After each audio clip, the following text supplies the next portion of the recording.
la clase y se está grabando ahora para después subirla al aula virtual. Yo ya grabé la clase de la sección 1, de la sección 2, me falta subir la clase de la sección 2 y vamos a ver qué es lo que nos depara el chat. ¿Ya? Hola, buenos días a todos los que nos han saludado por chat.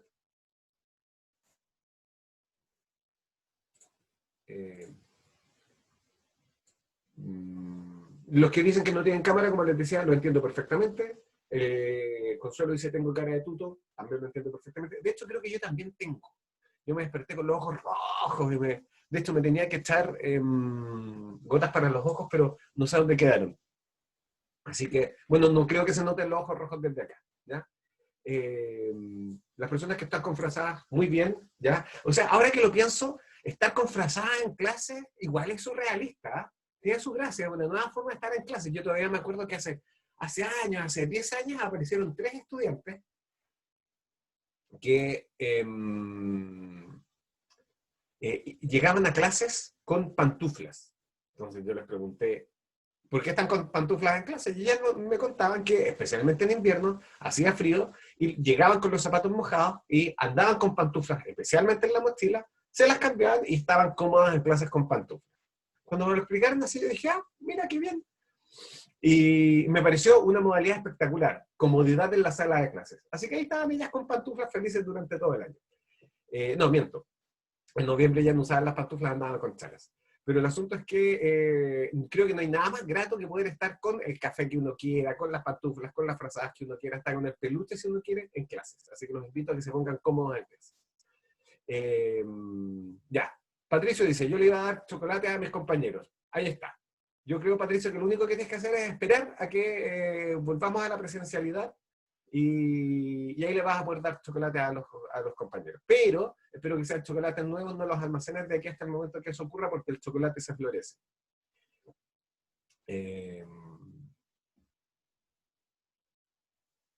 Ya. Entonces, chicos y chicas, vamos a comenzar. ¿Qué es lo que nos reúne hoy? Hoy día nos reúnen 2 tópicos. El primero, la replanificación del semestre. Comentárselas para que ustedes sepan qué es lo que se les viene. Que no es tanto en esta asignatura por lo menos. Y lo segundo es abordar la actividad formativa 1, que ustedes tienen que entregar. Ustedes como sección 3 y como sección 4, nosotros les vamos a dar plazo hasta el día miércoles 3 de junio, porque algunos de ustedes quizás no han abordado nada de la actividad formativa, por lo tanto, ni siquiera tienen claro en qué consiste. Por eso ustedes que nos estamos reuniendo hoy día viernes, les vamos a dar sábado, domingo, lunes, martes, miércoles, 5 días para poder entregar la actividad formativa. ¿Ok? Así que dicho eso, les comento cómo se replanificó el semestre. Como ustedes saben, la asignatura tiene 2 unidades. La primera, en la que estamos, que es estrategias de aprendizaje. ¿Ya? La segunda, que es razonamiento, perdón, sí, razonamiento didáctico. Y la abordamos a través de una herramienta que es lógica. ¿Cómo se aborda cada una de las unidades? A través de actividades que ustedes tienen que realizar de manera indirecta, no sincrónicamente, sino que asincrónicamente, y después ustedes la suben al aula virtual. Para la primera unidad hay una primera actividad que recibe una evaluación, una nota, pero esa nota no queda registrada. Eso es lo que denominamos una actividad formativa. Formativa porque ayuda a formar la actitud hacia la evaluación propiamente tal. Es en el fondo como una especie de prueba de ensayo, o un ensayo. Y luego vienen 3 guías, que esas sí tienen nota. Esas 3 notas se promedian y forman la nota de la primera unidad. Luego en la segunda unidad también vamos a tener una primera actividad formativa y luego 4 guías. Entre medio de ellas se añade otra actividad formativa. Es decir, en la segunda unidad hay 2 actividades formativas y 4 guías con nota. ¿Ok? Carolina dice, yo ya subí hace rato mi actividad formativa. Sí, está bien. No hay ningún problema que la haya subido. En el fondo hay plazo hasta el 3 de junio, pero si la subieron antes, mucho mejor. Y la idea es que la hayan subido, la hayan hecho, ojalá, sin comentarla mucho con sus compañeros, porque dado que es de diagnóstico, les va a permitir averiguar qué tan sintonizados están ustedes con las expectativas que tengo yo como profesor. Esa es la idea. En el fondo, la idea era que la idea es que la hagan como ustedes les nazca. Entonces, si al final ustedes reciben de vuelta les voy a inventar, un 1,8, claramente ustedes tenían una idea muy distinta de la que tenía yo. Si ustedes reciben de vuelta un 6,8, ustedes tenían una idea súper clara y muy coincidente con las expectativas que tenía yo. ¿Ya? Esa es la gracia de la actividad formativa, que nos permite calibrar la sintonía que tenemos con las expectativas de la asignatura y del profesor. Y esta actividad formativa 1 efectivamente es la del ACRA y la del BAMAE. Vamos a volver a ella un poquito más, ¿ya? O sea, un poquito más adelante. Lo que sí les quiero comentar ahora es cuáles son las fechas de estas evaluaciones que yo les decía. Si partamos por la primera unidad. Como saben, la primera actividad formativa se entrega, como ya les dije, para ustedes el 3 de junio. Luego, en la semana esa misma semana, este día lunes, nosotros vamos a dejar disponible para ustedes la primera guía, que se parece mucho a la actividad formativa. La diferencia es que las fortalezas y debilidades que ustedes tienen que entregar, ustedes las tienen que clasificar de acuerdo a un modelo. Un modelo que nosotros les vamos a comentar en una clase asincrónica que vamos a subir este día lunes. Y esa primera guía formativa se entrega el 8 de junio. ¿Ok? 8 de junio. A la semana siguiente viene la segunda guía, que se entrega el 15 de junio. Y finalmente, la tercera guía se entrega el 22 de julio. Y ahí termina la primera unidad. La segunda unidad comienza en esa semana, la semana del 22 de junio, y primero vamos a dejar disponible para ustedes ese mismo día la actividad formativa 1. Y esa se entrega el 29 de junio. A continuación, esa misma semana, la del 29 de junio, vamos a dejar disponible para ustedes la guía de lógica, la primera guía de lógica. Y esa se entrega el 6 de julio. Esa misma semana dejamos disponible para ustedes la guía 2, que se entrega el 13 de julio. Luego viene la guía 3, que se entrega el 20 de julio. De ahí viene una actividad formativa, que se entrega el 27 de julio. Y finalmente, la cuarta y última guía, que se entrega el viernes 7 de agosto. Esas son las fechas que ustedes tienen que tener presentes porque son las fechas de las evaluaciones. Ahora, la explicación de en qué va a consistir cada una de estas guías, yo la hice en la sección número 1, que está grabada y que está disponible en el aula virtual. Así que si alguno de ustedes desea saber en qué va a consistir exactamente cada una de esas guías, o exactamente en la medida en que se pueda comprender, porque hay algunos conceptos que yo tendría que explicar para que se entienda exactamente en qué consiste. Por ejemplo, la guía número 1 de lógica aborda lo que son las distribuciones de los términos de un silogismo. Para que se entienda en qué consiste eso, yo tengo que explicar qué es un silogismo, qué son los términos de un silogismo y qué es la distribución de un término de un silogismo. Y justamente eso lo vamos a hacer en julio. Así que, por lo tanto, hay cosas que no se van a entender a priori. Pero una explicación un poquito más detallada, como les decía, está en la clase de la sección número 1 de taller de desarrollo cognitivo. ¿Ok? Hasta acá, ¿alguna consulta o alguna duda respecto de las evaluaciones y sus fechas? Ya. Reina el silencio en el reino, valga la redundancia. Así que, bien. Luego, la actividad formativa número 1, que se entrega, como les decía, hasta el miércoles. Para ustedes, hasta el miércoles. Si alguien de la sección 1 o la sección 2 les pregunta, ellos tienen plazo hasta el lunes. Porque tuvimos desde el martes y para el otro caso desde el jueves para hacer esto. ¿Ya? Son ustedes los que tienen sesión. Los días viernes los que pueden entregar el día miércoles 3 de julio. Hay 52 personas que ya subieron la tarea. Yo desde hoy día voy a comenzar a corregir. Nosotros vamos a publicar las notas en el aula virtual. Ahora, ¿cómo publicamos? Nosotros publicamos con root. De esa manera, yo busco mi root y sé qué nota me saqué y nadie más ve mi nota. Nadie más conoce mi root. Esa es la idea. Ahora, ¿en qué consiste? Como ustedes saben, ustedes respondieron 2 instrumentos psicométricos. ¿2 tests? No, no son tests. ¿Por qué digo que no son tests? Porque un test es una prueba en donde hay respuestas correctas e incorrectas. Un test es una prueba de desempeño. Hay test de inteligencia, pero en general no hay tests de personalidad. La personalidad no es correcta o incorrecta. Y en particular, estos son cuestionarios o instrumentos psicométricos que evalúan aspectos relacionados con el estudio o con el aprendizaje académico. El BAMAE mide 6 variables, es decir, tiene 6 escalas. Y el ACRA mide 4 variables, y por lo tanto tiene 4 escalas.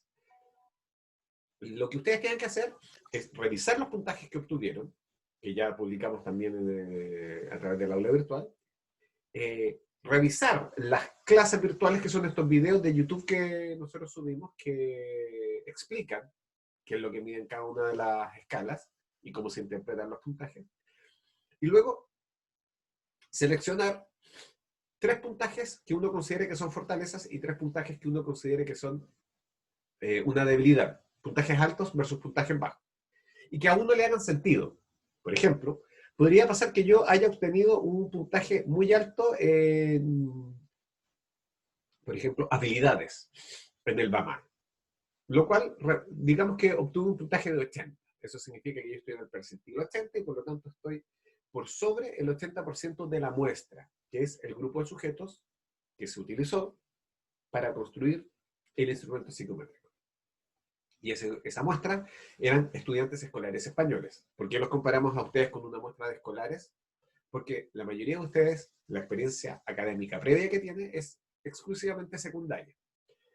¿Y por qué españoles? Porque no hay instrumentos de este tipo construidos en Chile. En Iberoamérica, los que más construyen instrumentos psicométricos son los españoles. Por lo tanto, cuando se trata de encontrar una herramienta que mida una variable específica, típicamente en Latinoamérica, típicamente vamos a encontrar un instrumento español. Típicamente.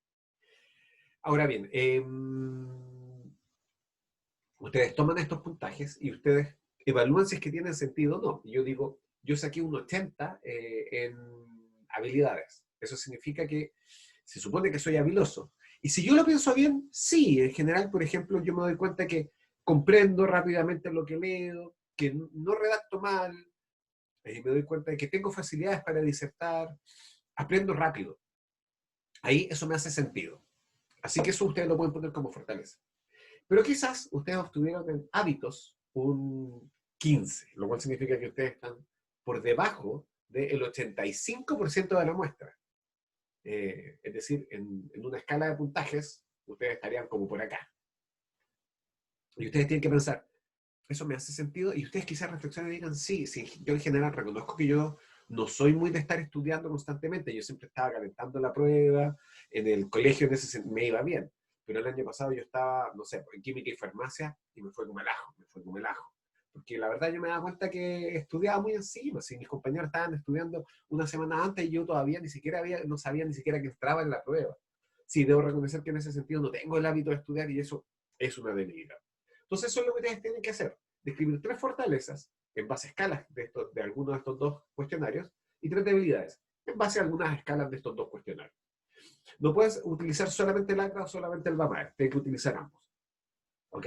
Así que no sé, ustedes pueden presentar 3 fortalezas del BAMAR, 2 debilidades del BAMAR y una debilidad del ACRA.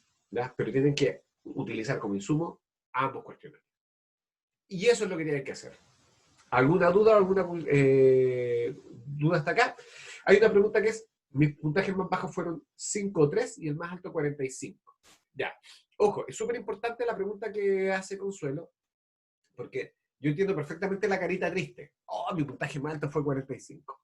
Lo primero a tener presente es que un cuestionario es un instrumento psicométrico y como instrumento psicométrico que es, evalúa un aspecto de uno en un momento específico, en base a condiciones específicas. Yo siempre digo que un instrumento psicométrico es como una fotografía. Todos tenemos fotografías en las que salimos mal, típicamente la foto del carnet. Y todos tenemos fotos en donde salimos bien, típicamente la foto que termina como avatar de Facebook. una fotografía nos captura en un momento específico y dice algo de nosotros y es relativamente precisa, pero tiene un margen de error. Lo mismo ocurre con un instrumento psicométrico. Los puntajes que uno obtenga en un puntaje en un cuestionario, en un instrumento psicométrico, van a reflejar un aspecto de nuestra personalidad en base a lo que estaba pasando en ese momento. Si yo no me tomé en serio un cuestionario y lo respondí al tuntún, su respuesta, el puntaje que yo saque, el resultado, no me va a reflejar tanto. Si yo me lo tomé en serio, va a ser más fidedigno. Si ese día yo me levanté con el pie izquierdo, tenía la cabeza en otro lado, estaba enfermo, obviamente mi desempeño va a ser mucho más pobre. Eh, por otro lado, si yo confundí algunos aspectos del cuestionario y yo no entendí las instrucciones, lo más probable, y por ejemplo, interpreté ciertas expresiones de una manera en que no era la correcta, por ejemplo, yo no me acuerdo, lo voy a revisar después, pero el ACRA o el BAMAE dicen en un momento, en una pregunta, si me siento inseguro en una asignatura, prefiero suspender. ¿Ya? ¿Qué significa suspender? Esa es una palabra, una expresión española que se refiere a votar. Nosotros en Chile decimos votar un ramo, que es dejar de ponerle empeño, dejar de estudiar, dejar de rendir las evaluaciones. Si alguno de ustedes malinterpretó suspender, va a responder esa pregunta en base a su interpretación y no va a ser, la respuesta no va a ser tan fidedigna. Y hay muchos aspectos similares. Si hay problemas de traducción, claro, mi desempeño quizás no va a ser tan bueno en esa prueba como el de la muestra original, por poner un ejemplo. Dicho todo esto, no se tomen tan a pecho los puntajes, o pongámoslo así, si ustedes se tomaron en serio los cuestionarios y los respondieron con tiempo, con tranquilidad, el puntaje que ustedes obtuvieron es muy decidor. Pero si ustedes hicieron el cuestionario a la rápida, lo respondieron en distintos momentos, no le pusieron mucho pino, lo más probable es que los puntajes que ustedes hayan obtenido no sean tan fidedignos. ¿Ya? Y por otro lado, no hay que olvidar que estos son cuestionarios de autorreporte. ¿Y qué significa esto? ¿Qué significa eso? Estos cuestionarios no nos dice cómo ustedes son, nos dice cómo ustedes dicen que son. ¿Cierto? Imaginemos que yo le hiciera una prueba, un cuestionario a alguien donde se preguntara, ¿tú eres honesto? Y la persona dice, sí. ¿Quiere decir eso que la persona es honesta? No, nos está diciendo que la persona dice que es honesta. Esto es como ir a un notario.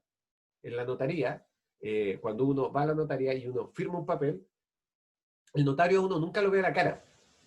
El notario nunca se preocupa de chequear que la persona que está en el carnet sea la persona que está firmando. Eso lo hace el funcionario que está frente a ustedes. Lo que el notario certifica es que la persona que firmó ese documento dice ser esta persona. Es decir, concurrió a mi presencia una persona que presentó este carnet y luego presentó esa firma. Eso es todo lo que se certifica en notaría. Algo similar ocurre con estos cuestionarios. Por ejemplo, si a mí me preguntan, ¿tú estudias regularmente? Y yo digo sí, esa respuesta va a depender de lo que yo interprete como regularmente. Para algunas personas eso puede ser todos los días, para otras personas eso puede ser todas las semanas.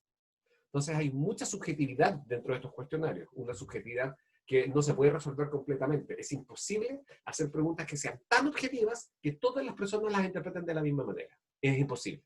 Siempre en psicología vamos a tener esa dimensión de distorsión que es la interpretación personal. Por lo tanto, esos puntajes bajos pueden deberse a una altísima autoexigencia. ¿Ya? Y en ese sentido, si alguno de ustedes no obtuvo ningún puntaje muy alto, no importa. Ustedes pueden incluso decir, a mí me sorprenden mucho estos puntajes, porque yo creo que si hay una fortaleza que yo tengo en esta vida es que yo soy metódica. Pero en método y en hábitos yo salí muy, muy baja. Entonces, yo considero que el cuestionario se equivocó, o que yo me equivoqué, o algo hay ahí. Hay cosas que el cuestionario mide, o cosas que existen que el cuestionario no mide. Y yo me considero metódica acá, acá y acá. ¿Ya? Así que en ese sentido la idea es que los puntajes sean un punto de partida. ¿Ya? Que desde ahí ustedes comiencen a discutir ya, reflexionar sobre ustedes mismos y ustedes mismas. No que los puntajes manden. Esto es una lección súper importante. La psicometría es muy imprecisa, por lo tanto ustedes jamás pueden esperar que un cuestionario o un instrumento psicométrico defina a las personas. El mejor ejemplo está en las pruebas de inteligencia. Si ustedes le aplican una prueba de inteligencia a un niño, una prueba de inteligencia que arroja un 6, un coeficiente intelectual, que el coeficiente intelectual es un número que se ubica en torno a 100. 100 es el promedio. Y mientras más nos desviemos de 100, más particular es ese coeficiente intelectual. Un coeficiente, se asume que del 120 para arriba se sale de la normalidad, se sale del promedio, y ahí ya comenzamos con las inteligencias superiores. Alguien que saca un puntaje de 180 en un cuestionario de inteligencia es lo que se denomina un genio. Y alguien que saca un puntaje de 50 en una prueba de inteligencia de este tipo es una persona que tiene serios problemas intelectuales. Pero ustedes no pueden dejar que el puntaje mande. Imaginemos que ustedes le aplican esta prueba a un niño y el niño sale con un 70. ¿Ya? Y ustedes, la única vez que han visto al niño fue la vez que le aplicaron la prueba. Ustedes no pueden ir donde la familia de ese niño y decir, su hijo tiene problemas intelectuales. No pueden. ¿Por qué? Porque ustedes lo único que hicieron fue sacarle una foto al niño, que fue esta prueba. Ustedes saben que la foto salió mal. Y lo que ustedes tienen que hacer es luego entrevistar a ese niño, conocer a ese niño, si es que no tuvieron la oportunidad de hacerlo antes, y observarlo. Y ahí ustedes se van a ir dando cuenta si efectivamente el sujeto, el niño, tiene alguna dificultad intelectual o no. Imaginemos que ustedes lo ven normal, conversa normalmente, es rápido, es ladino, puede resolver problemas matemáticos de su edad, es capaz de leer y escribir con normalidad, y juega con absoluta normalidad de tú a tú con sus amigos y sus compañeros de su misma edad. ¿La prueba habrá sido bien aplicada? ¿El niño la habrá hecho con empeño? Ustedes deberían conversar con él y preguntarle, averiguar cómo dio la prueba. Quizás le dio lata. Quizás es un niño que no se halla con este tipo de evaluaciones. Quizás ustedes no lo observaron con total detalle mientras daba la prueba. Así que, por lo tanto, no pueden dejar que el puntaje mande. Ustedes no pueden, solamente para aplicar una prueba de inteligencia, luego emitir un certificado como psicólogos o un documento como psicólogo y declarar que esa persona tiene un retraso intelectual. No pueden.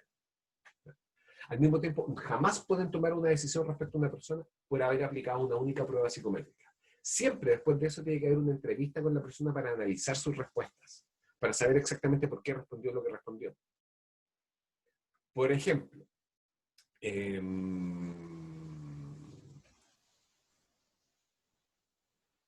las personas que están pasando por una depresión típicamente puntúan bajo en pruebas de inteligencia. ¿Por qué? Y acá es donde le puede pasar la pelota a ustedes. ¿Por qué creen ustedes que una persona con una depresión puede puntuar bajo en una prueba de inteligencia? Si emoción e inteligencia son cosas distintas. ¿Por qué? Se abre la palabra. ¿Pueden responder por chat? Por aquí, profe. Nayib dice pesimismo. Audífonos conectados. ¿Charis habían dicho algo? Sí, yo creo que puede ser por la falta de interés en lo que se le esté preguntando. Porque Exacto. como tiene depresión, yo creo que las preguntas no le van a interesar mucho, va a haber falta de ánimo, desgaste, poca energía. Entonces igual le va a permitir, yo creo, o sea, si uno tiene poca energía, claramente uno no está pensando bien, pues. Está como funcionando a la mitad. Eso creo Exacto. yo. Tal como dice Charis, es por esa falta de energía, esa falta de ganas, que es muy similar a lo que dice Leandro en el chat, porque no lo hace con ganas. En la depresión hay una serie de aspectos que están, valga la redundancia, muy deprimidos, entre otras cosas, el ánimo y la capacidad de sostener un esfuerzo, ¿cierto? Al mismo tiempo, las expectativas de autoeficacia, que es creer en uno mismo.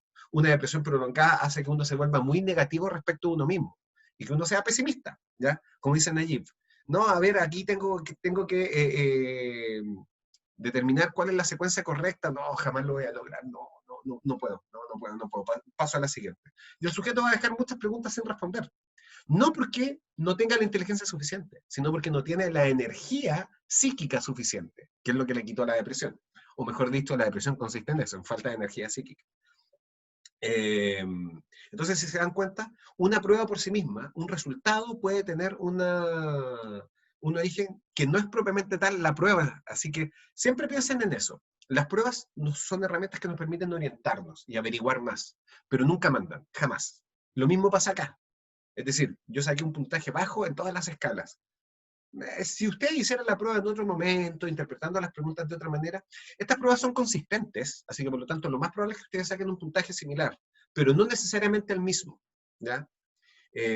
Va a depender de cuál fue el ánimo con el que hicieron la prueba ustedes en ese momento y cómo cómo interpretaron cada uno de los ítems y cada una de las escalas. Entonces, preguntan si puede causar problemas intelectuales la depresión. Sí, puede causar problemas intelectuales. Pensemos, por ejemplo, el referente más claro. En la infancia, un niño pasando por una depresión va a ver su desempeño académico reducido. Absolutamente sí. Entonces ustedes pueden a su hijo mandarlo a todos los psicopedagogos habido y por haber.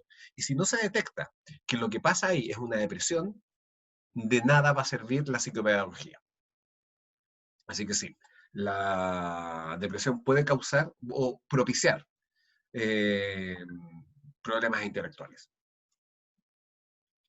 Así que lo que ustedes tienen que hacer en ese sentido es dejar que los puntajes de Lacra y Alamae sean el punto de partida, pero no que hablen por sí mismos. Es decir, no es la idea de la actividad formativa que ustedes pongan, yo saqué un 30 en método, así que no soy metódico, fin.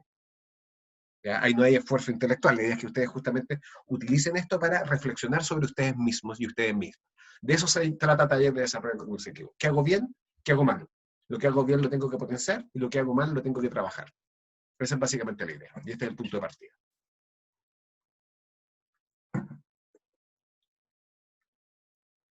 Bien. Eso es lo que les tenía que contar yo respecto de, de la actividad formativa. ¿Hay alguna duda o alguna consulta al respecto? ¿Profe? ¿Sí? Yo, en la guía había que poner el puntaje que uno sacó, o usted lo va a ver ahí. La idea es que ustedes lo pusieran, ¿ya? Porque si no lo ponen, yo tengo que ir a la planilla y buscar tu nombre, a ver cuáles son los puntajes que sacó, es más incómodo. Y por otro lado, a mí realmente no me interesa tanto el puntaje, es decir, si tú dices, mira, yo saqué un alto puntaje en método, por ejemplo, en el DAMA, claro, quizás yo por alto puntaje me imagino 95, y tú por alto puntaje estás hablando de 70. Sería interesante hacer esa precisión, pero a mí lo que más me interesa es cuál es la fortaleza que tú detectas en ti misma. Así que, por lo tanto, no es necesario poner el puntaje, pero sí es recomendable. Por ejemplo, ahí también podría ir una retroalimentación. Yo voy a tratar de hacer una retroalimentación de 2 líneas en cada trabajo. Y yo en la retroalimentación que pondría ahí habría sido mucho mejor que hubieses puesto los puntajes. Pero no me acuerdo cómo es déjame ver bien la actividad. Que si no lo pusimos como una instrucción explícita, facultativo, es decir, es opcional. Déjenme buscarla. No sé si alguien tiene a mano por ahí la actividad formativa. Si no, déjenme buscarla.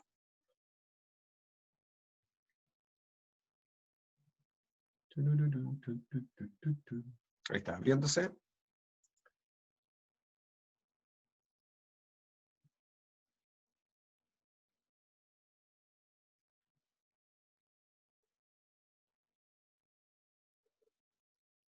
Ya. No es obligatorio poner los puntajes, porque no lo pusimos ni en las instrucciones ni en la rúbrica.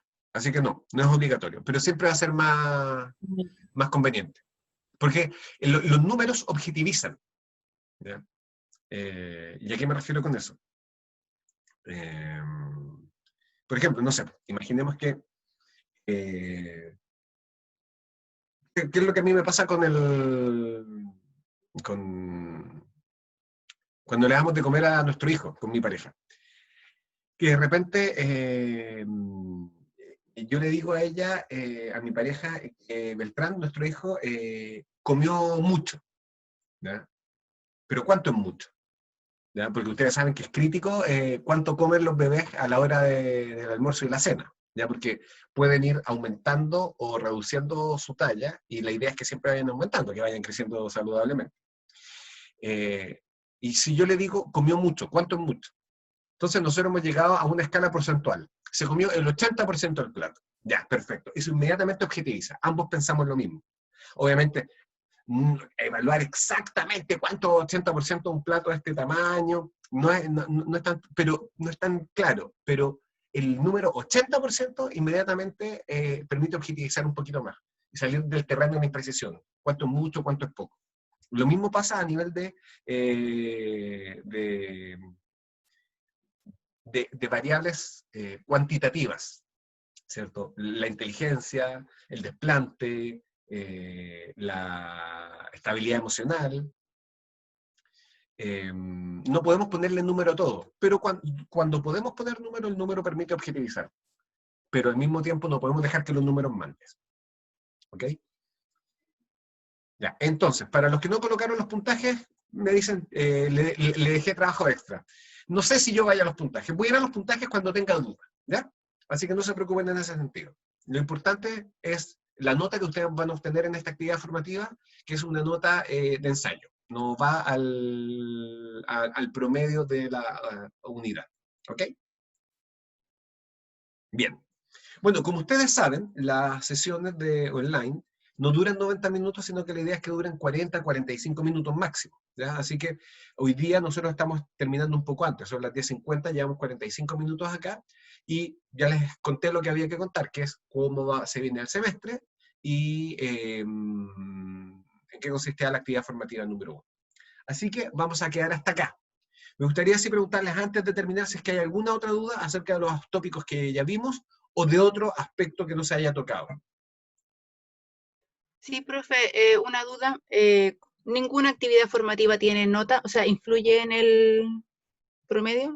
Exacto, no, ninguna. Que al final son 3 actividades formativas las que van a tener en el semestre. Una en estrategias de aprendizaje y 2 en razonamiento lógica. Es decir, van a arrojar una nota, pero esa nota no se considera. Es solamente referencial.